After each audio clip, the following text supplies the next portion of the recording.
वही सूर्य वृषभानु जी के रूप में प्रकट हुए। और जब वृषभानु जी के रूप में प्रकट हुए, उससे पहले एक राजा के रूप में भी आए थे, तब भी इन्होंने तपस्या की थी, लेकिन ठाकुर जी नहीं पधारे। जब वृषभानु के रूप में प्रकट हुए तो इन्होंने ठाकुर जी का यजन करना बंद कर दिया, ब्रह्मा जी का यजन प्रारंभ किया। ब्रह्मा जी से प्रार्थना की। ब्रह्मा जी प्रकट हुए, बोले क्या वरदान चाहिए? बोले वरदान आपसे नहीं चाहिए, वरदान हमको किसी ने कहा था कि वे हमारे यहाँ पुत्री रूप धारण करके आएंगे, मुझे लग रहा है वो कहीं भूल नहीं गए हो। इसलिए ब्रह्मा जी आप बहुत करीब हो ठाकुर जी के, आप उनको जाकर के संकेत करो कि कोई आश में बैठा उनकी में।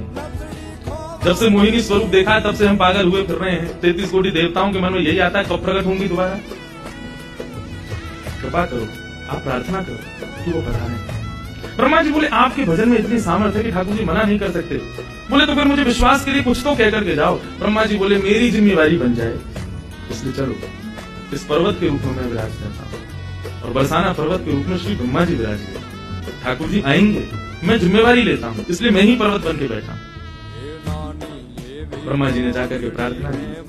ठाकुर जी बोले मैं तो सच में ही भूल गया था, मुझे जाना है। बोले भगवान वो बहुत प्रतीक्षा कर रहे हैं आपकी। वृषभानु जी का भजन कैसा बताया। वृषभानु जी की एक ही इच्छा है कि मेरे पास जो पुत्री रूप ठाकुर जी का आवे, ठाकुर जी मोहिनी बनकर के आए तो 33 कोटि देवताओं के हृदय में ठाकुर जी के प्रति वात्सल्य भाव प्रकट नहीं हुआ, प्रेम भाव प्रकट नहीं हुआ, कुछ और ही भाव था उन देवताओं का। वृषभानु जी कह रहे हैं कि मैं ऐसी पुत्री पाना चाहता हूं जिसको देख करके काम नष्ट हो जाए, काम का भी मर्दन हो जाए, सामने वाले के हृदय में एक दिव्य प्रेम प्रकट हो, निष्काम प्रेम, अनकंडीशनल लव किसे कहते हैं, इसका प्रसाद पूरी दुनिया को देने वाली ऐसी पुत्री मेरे घर पधारी।